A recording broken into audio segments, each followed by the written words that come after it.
எல்லோருக்கும் வணக்கம். இந்த வீடியோ பார்க்குற எல்லாருமே 2030, 40, 50 எல்லா வருடங்களையும் பார்க்கணுன்னு ஆசைப்பட்றேன். எல்லாருக்குமே பண தேவை இருக்குங்க.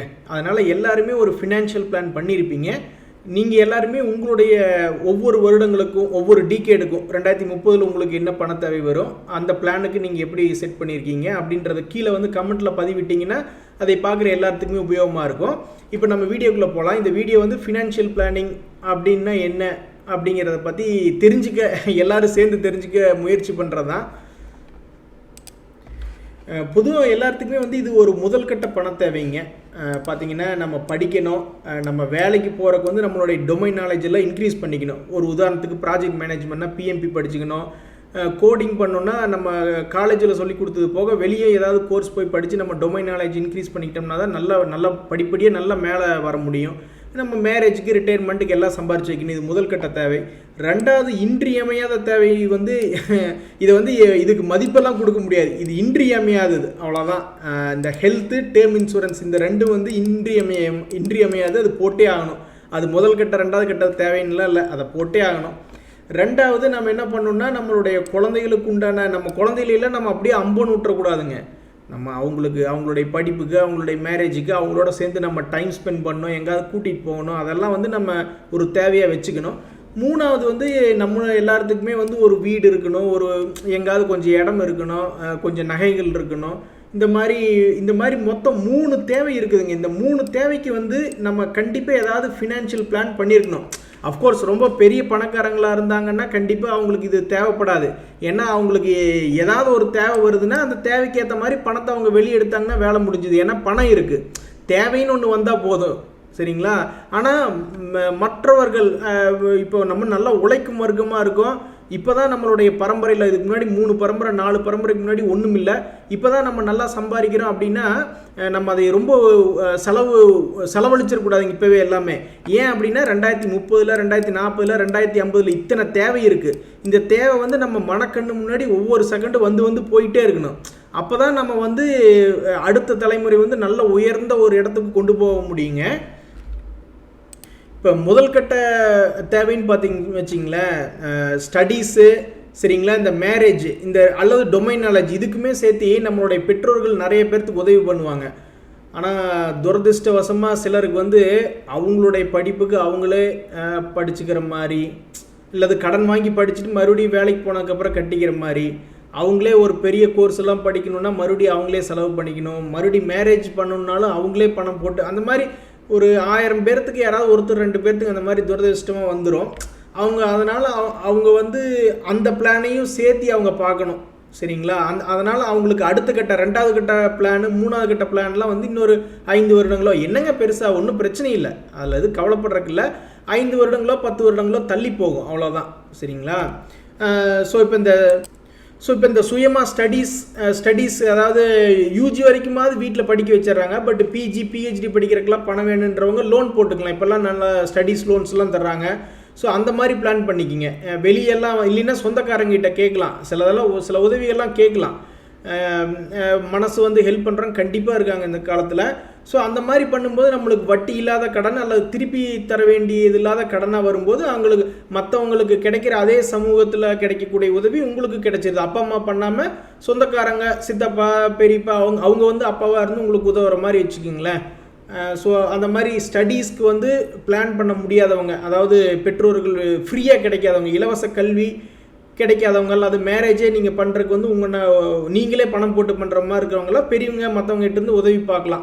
அப்படியெல்லாம் பிளான் பண்ணால் தான் அதில் இருந்து தப்பிக்க முடியும், அடுத்த 2வது கட்டம் 3வது கட்டத்துக்கு போக முடியும்.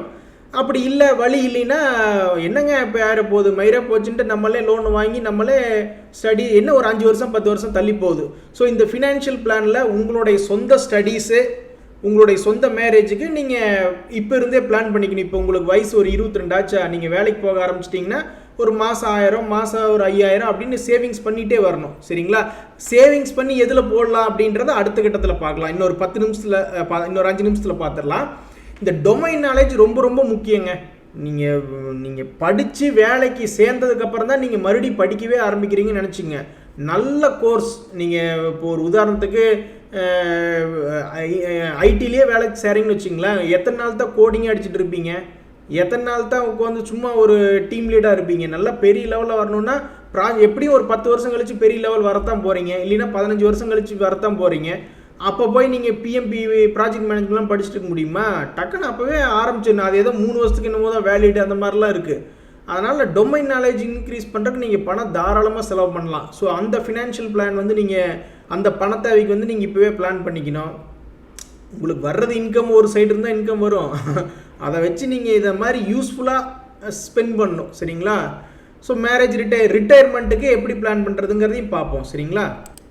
அதுக்கப்புறம் வந்து மேரேஜ் ஆனதுக்கப்புறம் கண்டிப்பாக குழந்தைகளுக்கு உண்டான படிப்பு, அவங்களுடைய மேரேஜ், அவங்களோட நம்ம வெளியே போய் ஸ்பெண்ட் பண்ணுற டைம், அதுக்கெல்லாமே நம்ம வந்து சேர்த்து வச்சுக்கணும். ஸோ இத்தனை தேவைகள் இருக்குது. இந்த தேவைக்கெல்லாம் வந்து ஃபினான்ஷியல் பிளான் எப்படி பண்ணுறது அப்படின்னு பார்க்கலாம்.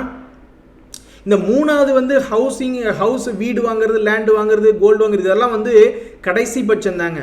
இப்போ என்ன நம்ம இதில் 130 கோடி பேர் இருக்காங்கன்னா எல்லாருமே சொந்த வீடு லேண்டெல்லாம் வச்சுட்டு இருக்காங்களா? அது இல்லாமல் மனுஷங்க வாழ்கிறதே இல்லையா? அதனால் அதை 3வது கட்டமாக வச்சுக்கலாம். But health and term insurance ரொம்ப முக்கியம், அதை கண்டிப்பாக பண்ணிடணும். நம்ம ஒரு 5 நிமிஷத்துக்கு முன்னாடி ஃபினான்ஷியல் கோல் எதுன்னு பார்த்தோங்க, அதாவது பண தேவைகள் எதுக்கெல்லாம் இருக்கலாம் அப்படின்றத நம்ம பார்த்தோங்க. அத்தனை பண தேவைகளையும் நம்ம எப்படிங்க பூர்த்தி பண்ண முடியும்? நம்மளுக்கு இந்த மாதிரி ஏதாவது நம்மளுக்கு என்னங்க பெருசாக சோர்ஸ் இருக்குது? ஒன்றா ஹஸ்பண்டு சம்பளம் வரும், இல்லைன்னா ஒய்ஃப் சம்பளம் வரும், யாருக்காவது நம்ம பேரண்ட்ஸ் எல்லாம் நம்மளுக்கு வீடு கொடுத்துட்டு போயிருந்தாங்கன்னா அதுலேருந்து நம்மளுக்கு ஏதாவது ரெண்ட் கிடைக்கும். சைடு பிஸ்னஸ் பண்ணுறது அவங்க திறமை தான். அது லட்சத்தில் ஒரு 100 பேருக்கு இது வேலைக்கு போகிறவங்க பண்ணிகிட்டு இருப்பாங்கன்னு நினைக்கிறேன். அப்படி பண்ணுவாங்க. அப்போ இந்த ஹெல்த் இன்சூரன்ஸ் வந்து நான் ஏன் சோர்ஸ் ஆஃப் இன்கம்னு போட்டேன்னாங்க, இப்போ கார்ப்பரேட் கம்பெனியில் வேலை பார்த்தா ஓரளவு வகையில் நல்லது. அப்படி வேலை பார்க்காம நம்ம சொந்தமாக தொழில் பண்ணுறோம், இல்லை ஒரு சாதாரண வேலையில் பார்க்குறோன்னா நம்ம கண்டிப்பாக இந்த ஹெல்த் இன்சூரன்ஸ் வந்து பாலிசியாக போட்டுக்கணுங்க. அதனால தான் அதை சோர்ஸாக போட்டிருக்கேன். ஏன் அப்படின்னா, ஒன்றும் இல்லைங்க, ஒரு குடும்பத்தில் வந்து திடீர்னு கோவிட் 4 பேர்த்துக்கு வந்ததுன்னா 4 பேர்த்துக்கு போய் ஹாஸ்பிட்டல் செலவு ஆளுக்கு 2 லட்சம் இல்லைன்னா 3 லட்சம் போட்டோன்னா முடிஞ்சுதுங்க. நம்ம 10-15 வருஷமாக சேர்த்து வச்சுருந்த பணம் பூரா எல்லாம் கும்பா பாடிட்டு போயிடும். அவ்வளோதான். நம்ம மறுபடியும் சாம்ராஜ்யத்தை மறுபடியும் செங்கல் அஸ்திவாரத்துலேருந்து ஏற்றிட்டு வரணும். அதனால் நம்மளுக்கு வந்து பணம் வராட்டியும் பரவாயில்ல, பணம் போயிடக்கூடாது. அதனால தான் நான் திருப்பி இந்த ஹெல்த் இன்சூரன்ஸ் வந்து முக்கியம்னு சொல்கிறேன். இது எப்படியும் வருஷத்துக்கு வந்து 12,000-15,000 கேட்பாங்க. நீ என்ன பண்ணி தொலைகிறது? நம்ம தொழில் பண்ணுறவங்களும் மன்னிச்சிங்க, நம்மளுக்கு வேலை போட்டு தரவங்க தெய்வம் மாதிரி வேலை போட்டு தரவங்க, நம்ம ஏதோ அவங்களால முடியல அப்படின்ற பட்சத்தில் என்ன பண்ணோம், நம்ம சுயமாக நம்ம ஏதாவது ஒரு ஹெல்த் இன்சூரன்ஸ் போட்டுக்கிடணும். தொழில் செய்கிறவங்களாம் வேறு வழியே இல்லை, அவங்களே தான் போட்டுக்கணும். ஒரு சின்ன கம்பெனிக்கு போகிறவங்க கண்டிப்பாக அவங்க முதலாளியெல்லாம் ஹெல்த் இன்சூரன்ஸ் போட்டு தர முடியாது பாவம் அவங்களால. அந்த சமயத்தில் நீங்களே தான் ஒரு 10,000-15,000 ஒரு வருஷத்துக்கு செலவாகும், அதை போட்டு வச்சுக்கிடணும். இந்த மாதிரி ஏதாவது ஒரு நோய் இருக்கிற காலத்தில் போனோம்னா சம்பாதிச்சு வச்சு எல்லாம் கும்பா பாடிட்டு போயிடும். ஸோ ஆக மொத்தம் வந்து ஒரு சாதாரண மனிதனுக்கு வந்து என்னங்க எப்படிங்க சோர்ஸு? ஒன்றா சேலரி தாங்க, எல்லாருமே உழைச்சி தாங்க வாங்கணும், அந்த மாதிரி தாங்க இருக்குது. சும்மா வர்ற மாதிரி எதுவுமே இல்லைங்க சோர்ஸு. அப்புறம் சைடு பிஸ்னஸ், இல்லைன்னா பிஸ்னஸ் பண்ணுறவங்களுக்கு பிஸ்னஸ், இதுதாங்க நம்மளுடைய சோர்ஸு. இப்போ இந்த சேவிங்ஸில் முக்கியமாக நம்ம கான்சென்ட்ரேட் பண்ணால் தான் நம்மளுடைய ஃபினான்ஷியல் கோல் பார்த்தோமே, குழந்தை கல்யாணம், மேரேஜு, லேண்டு வாங்குறது, கோல்டு வாங்குறது, எல்லா லொஸ்க்கு அந்த ஃபினான்ஷியல் கோல் எல்லாத்தையுமே நம்ம மீட் பண்ணுறது வந்து இந்த சேவிங்ஸ் பார்ட்டில் எவ்வளோக்கு எவ்வளோ உஷாராக இருக்குமோ அவ்வளோக்கு அவ்வளோ நம்ம இந்த கோலை வந்து சீக்கிரம் மீட் பண்ணலாங்க. ஃபஸ்ட் எடுத்துன்னு ஒரு நல்ல முதலீடுன்னு பார்த்தோம்னாங்க, நம்ம எப்போவுமே ஒரு முதலீடு போட்டோம்னா நம்ம ஒரு பரம்பரைக்கு சேர்த்துறது தான் பார்க்கணும். ஒரு லேண்டு வாங்குறதாங்க நல்லது. ஆனால் இப்போ பாருங்கள், எல்லாம் ஒரு சென்னைக்குள்ள ஒரு 2 சென்ட் இடம் வாங்க முடியுமாங்க? இல்லை ஒரு 1 ரூம் கிச்சன் ஃப்ளாட்டு தான் வாங்க முடியுமா? ஆகா வழியை பூரா 1 கோடி கொடு, 50 லட்சம் கொடு அப்படிம்பானுங்க. ஆக இதை சேவ் பண்ணுறது ரொம்ப கஷ்டம். ஆனால் அப்படி பண்ணோம்னா கண்டிப்பாக 10 வருஷத்தில் அல்லது 20 வருஷத்தில் நல்லா அப்ரிஷியேட் ஆகும் லேண்ட் வேல்யூ. ஆனால் அப்ரிஷியேட் ஆகலைனாலும் நம்ம போய் அதில் தங்கிக்கலாம், இல்லைன்னா குழந்தை கல்யாணம் வரும்போது நம்ம சொல்லிக்கலாம், இந்த மாதிரி எங்களுக்கு இடம் இருக்குதுங்க, பேக்ரவுண்ட் இருக்குங்கன்னா ஒரு நல்ல வரணா பார்த்து தேடலாம், ஏதாவது ஒன்று பண்ணலாம். சரிங்களா? ஆனால் இந்த லேண்டு நம்மளால் ஏன் வாங்க முடியறது இல்லைன்னா பூரா விலை எக்கச்சக்கமாக சொல்கிறானுங்க. ஆனால் எப்படி ஒரு 10 வருஷமோ 30 வருஷமோ 40 வருஷமோ கழித்து நல்லா இந்த லேண்ட் வேல்யூலாம் டபுள் ட்ரிபிள்லாம் கண்டிப்பாக ஆகும்னு நம்ம நம்பிக்கையாக இருக்கலாம். ஆனால் அதனால் பணம் இதிலிருந்து ஓரளவுக்கு நல்ல சேவிங்ஸ் வருதுன்னு வச்சிங்களேன், நம்ம இந்த லேண்டு கண்டிப்பாக வாங்கலாம். நம்மளால லேண்டு வாங்க முடியல, அதே மாதிரி வேற என்ன பொருள் டபுள் ஆகும் அப்படின்னா, கோல்டெல்லாம் டபுள் ஆகுமான்றது டவுட்டு தான். பட் அதை 3ஆவதாக வச்சுக்கலாம், கோல்டை 3ஆவது வச்சுக்கலாம். அடுத்தது கண்டிப்பாக டபுள் ஆகுன்னு பார்த்தோம்னா இந்த ஈக்விட்டி ஒன்று தாங்க. ஆனால் இந்த ஈக்குட்டி வந்து பார்த்தீங்கன்னா 2 பக்கம் முனையுள்ள கத்தி மாதிரி. அந்த கத்தி கரெக்டாக பிடிக்கலன்னா இந்த சேவிங்ஸ் இங்கே போடுறோம் பார்த்தீங்களா, இந்த கோலை அச்சீவ் பண்ணுறக்கு அந்த கோலே அச்சீவ் பண்ண முடியாத மாதிரி இந்த ஈக்குட்டி பண்ணி விட்டுரும். அதனால் என்றைக்குமே ஃபஸ்ட்டு கான்சன்ட்ரேட் எதில் பண்ணணும், லேண்டு வாங்குறதுல தான் பண்ணணும்.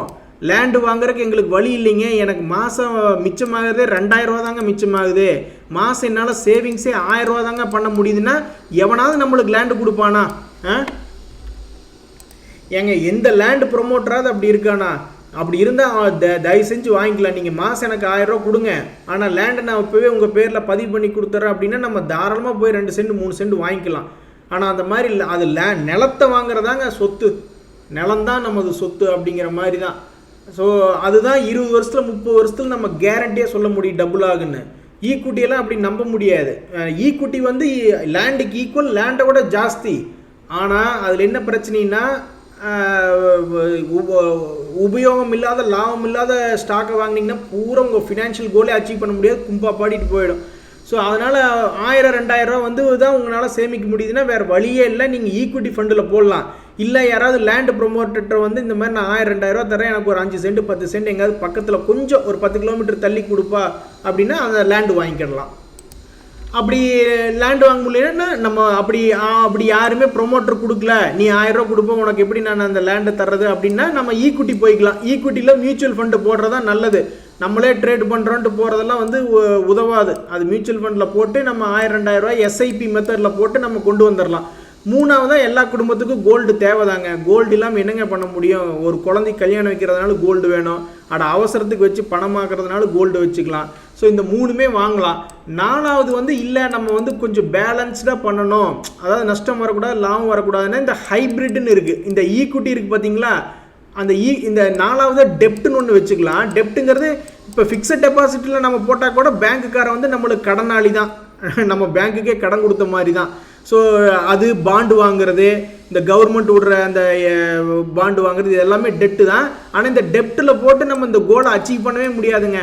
இது நம்மளது இந்த டெப்ட்டு ப்ளஸ் ஈக்குவிட்டி இந்த ரெண்டையும் கம்பைன் பண்ணி ஹைப்ரிட் மியூச்சுவல் ஃபண்ட் அப்படிங்கிறதுல நம்ம போட்டுகிட்டே வந்தோம்னாங்க ஓரளவுக்கு நல்லது. அதுக்கப்புறம் போஸ்ட் ஆஃபீஸ் இருக்குது, கேரண்டியாக உலகம் என்ன ஆனாலும் சரி நம்மளுக்கு மேக்ஸிமம் நம்மளுக்கு போஸ்ட் ஆஃபீஸ் பணம் கொடுத்துரும். ஆனால் ரிட்டர்ன் வந்து கொஞ்சம் கம்மியாக தான் கொடுக்கும், ஒரு 8% அப்படின்னு கொடுக்கும். இருந்தாலும் டேக்ஸ் சேவிங் ஃபண்டு அது கூட இந்த போஸ்ட் ஆஃபீஸ்லாம் போட்டால் டேக்ஸ் சேவிங் ஃபண்டு அந்த மாதிரிலாம் வந்துடும். ஸோ ஆக மொத்தம் சேவிங்ஸ்ன்னு பார்த்தீங்கன்னா, ஸோ இந்த சேவிங்ஸில் வந்து நீங்கள் லேண்டில் சேவ் பண்ணுறீங்க, ஈக்குவிட்டியில் சேவ் பண்ணி கோல்டில் சேவ் பண்ணுறதாங்க நம்மளுக்கு பணம் டபுள். அதாவது 10 வருஷம் 20 வருஷம் 30 வருஷத்தில் நீங்கள் எந்த கோல் வச்சாலும் சரி, உங்கள் குழந்தைக்கு கல்யாணம், இல்லை நீங்களே நல்லா படித்து வெளிநாடு போகணும், இல்லைன்னா படித்து உயர் பதவிக்கு இந்தியாவிலேயே எங்கேயாவது நல்ல உயர் பதவி வரணும் அப்படிங்கிற மாதிரி நிறைய இதுக்கு நீங்கள் பணத்தை சேர்த்தணும் அப்படின்னா லேண்டில் இன்வெஸ்ட் பண்ணுங்கள், இல்லை ஈக்குவிட்டியில் மியூச்சுவல் ஃபண்டு வழியாக இன்வெஸ்ட் பண்ணுங்கள், இல்லைன்னா கோல்டை வாங்கி வைங்க. அப்படி இல்லை ரொம்ப சேஃபாக இருக்கணும்னா நீங்கள் அந்த ஹைப்ரிட் 5வது இருக்குது பார்த்தீங்களா, அந்த ஹைப்ரிட் மியூச்சுவல் ஃபண்டில் எஸ்ஐபி மூலிமா போட்டிங்கன்னா, அப்படி பண்ணிங்கன்னா இந்த பெரும்பாலான இதை வந்து நீங்கள் அச்சீவ் பண்ணிடலாம். இந்த ஃபினான்ஷியல் பிளான் உங்களுக்கு 2030 2040 2050ன்னு எது வேணால் வருங்க, என்ன எல்லாத்தையுமே நீங்கள் அச்சீவ் பண்ணிடலாம். குழந்தைகளுக்கு நல்ல படிப்பு கொடுத்துடலாம், குழந்தைகளுக்கு நல்லபடியாக மேரேஜ் பண்ணி வச்சிடலாம். குழந்தைகளோட இன்னும் குழந்தைகளாக இருக்கிற வரைக்கும் தான் நம்ம ஜாலியாக இருக்க முடியும். குழந்தைகளுக்கு 5 வயசு 10 வயசு இருக்கும்போது கூட்டிகிட்டு எங்கெல்லாம் சுற்ற முடியுமோ கூட்டிகிட்டு சுற்றணும், அதுக்கப்புறமெல்லாம் கூப்பிட்டா வராதுங்க. அதனால் அப்போ தான் ஃபேமிலிலையும் ஒரு நல்ல பந்தம் இருக்கும். இப்போ நீங்கள் குழந்தைகளாக இருக்கும்போது அவங்கள எவ்வளோ பார்க்குறீங்களோ அப்போ தான் அவங்க மனசில் வந்து போகும், அடாடா நம்ம அப்பா அம்மா இவ்வளோ நம்மளுக்கு பண்ணாங்களே அப்படின்ற மாதிரிலாம் ஒரு நன்றி உணர்ச்சி வரும். சரிங்களா? அதனால் அது இல்லை எல்லாமே கான்சென்ட்ரேட் பண்ணுங்கள். இப்போ ஸோ அந்த மாதிரி சேவிங்ஸ் பண்ணிங்கன்னா இதையும் அச்சீவ் பண்ணிடலாம், இந்த ஃபினான்ஷியல் பிளானையும் அச்சீவ் பண்ணிடலாம், இதையும் எல்லாத்தையும் அச்சீவ் பண்ணிடலாம். இது மஸ்ட்டு, ஆட்டத்துக்கு இது must. Health and term insurance போடுறது வந்து ஆட்டத்துக்கு மஸ்ட்டு, அதை நீங்கள் அச்சீவ் பண்ணி ஆகணும். அதுக்கப்புறம் வந்து சில துரதிருஷ்டவசமாக சில நண்பர்களுக்கு மட்டும் என்ன ஆகுங்க, அவங்க வந்து ஆட்டத்தை முதல்ல இருந்தே தொடங்குற மாதிரி ஆயிரும். அவங்க சொந்த காலில் எல்லாத்துக்குமே அவங்க சொந்த காலில் நின்று வர மாதிரி துரதிருஷ்டவசமாக சில பேர்த்துக்கு அமைஞ்சிரும். அது பரவாயில்ல, அதெல்லாம் ஒன்றும் நினச்சி கவலைப்படாதீங்க. அது என்ன உங்களுக்கு ஒரு 5 வருஷம் தள்ளி போகுது அவ்வளோதானே. ஆனால் நீங்கள் வாழ்நாள் பூரா சொல்லிக்கலாம் நான் வந்து தானே முளைத்த சுயம்புடா அப்படின்ற மாதிரி. சரிங்களா? அதெல்லாம் எதுவும் கவலைப்படாதீங்க. அப்படியே நீங்கள் வந்து இல்லை கொஞ்சம் அப்படியே கொஞ்சம் பேலன்ஸ் பண்ணி பண்ணணுன்னா வெளியே சொந்தக்காரங்கிட்டலாம் கொஞ்சம் ஹெல்ப் கேட்கலாம். கண்டிப்பாக பண்ணுறவங்களாம் நிறைய பேர் இருக்காங்க. சரிங்களா? ஸோ இதுதாங்க நான் சொல்ல வந்தது இந்த வீடியோவில். நான் மெயின் வந்து இந்த வீடியோ எதுக்கு போட்டேன்னா ஒவ்வொருத்தரும் ஒவ்வொரு மாதிரி அவங்களுடைய பண தேவைகளை ஃபினான்ஷியல் கோல்ஸை வந்து கரெக்டாக ஃபினான்ஷியல் பிளானிங் பண்ணி எடுத்துகிட்டு போவாங்க. ஸோ அதை வந்து கீழே கமெண்ட்டில் பதிவிட்டிங்கன்னா அதை பார்த்து நிறைய பேர் வந்து வாழ்க்கையில்